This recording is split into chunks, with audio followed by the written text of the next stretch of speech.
Betway sponsors FROCH versus Groves 2 on Sky Sports.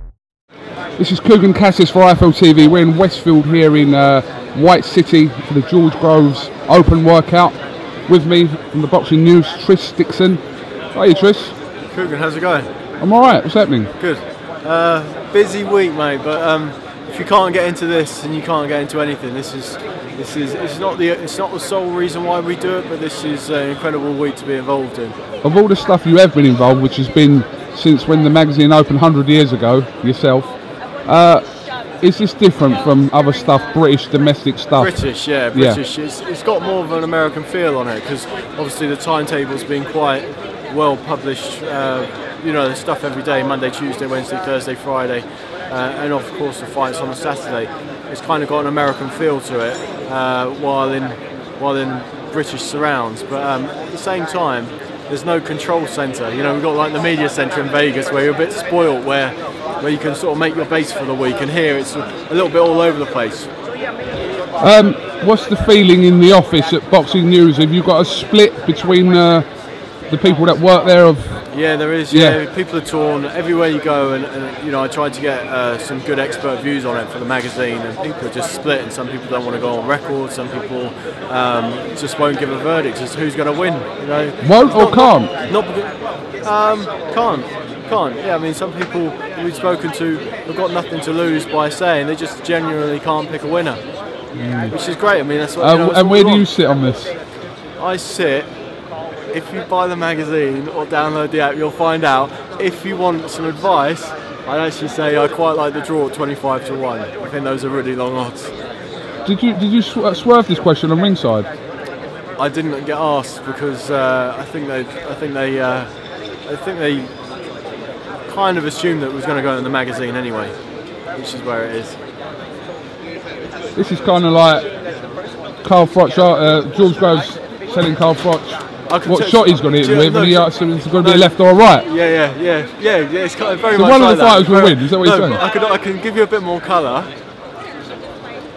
I wrote the preview last week, and it was finished on Thursday, and I rewrote it on Friday and picked someone else. But I've stuck with that, and I've been a bit more confident about that than I was the first way round. So your opinion on who you believe is going to win the fight is in that, yeah? Yeah, but it's differed. It has, you know, I've swung one way and then the next, for sure.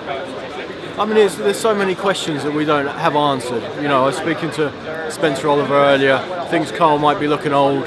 There's, you know, whether he was looking old or not, we don't know. I mean, Spencer's looked at his training before the first fight, and you know, said that he might have been, excuse you, might have been looking a bit lethargic, but maybe Spencer put that down to age. Maybe that's because Carl wasn't properly motivated, and then Carl did look old in the fight, but after getting cracked with that right hand and climbing off the deck, it slowed him right down and took him right out of whatever game plan he had.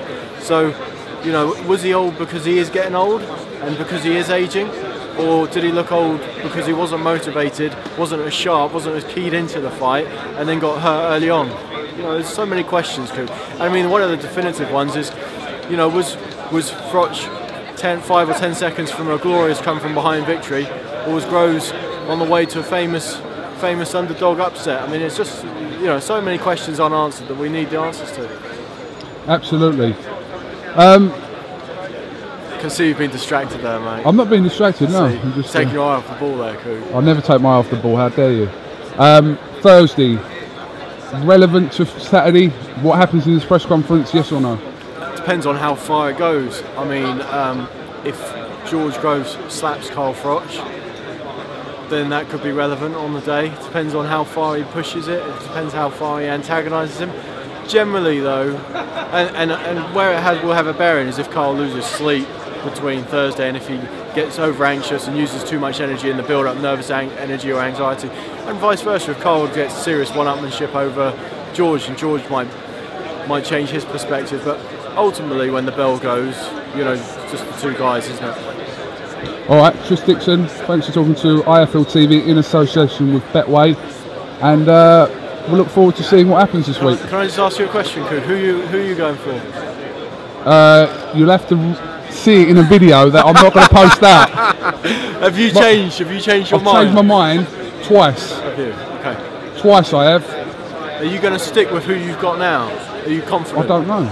I genuinely, do you know what? I know I fence it a lot, and I know I sort of get out of answering questions like that on camera, but I'll tell you off camera, but I genuinely don't know, because... What do you think of the draw at 25-1?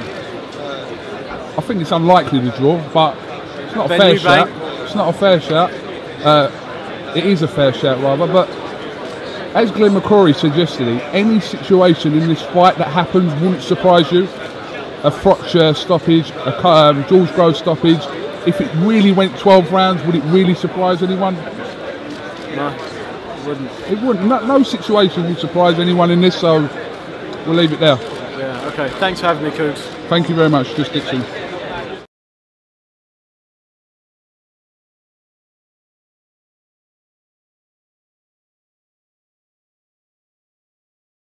Betway sponsors FROCH versus Groves 2 on Sky Sports.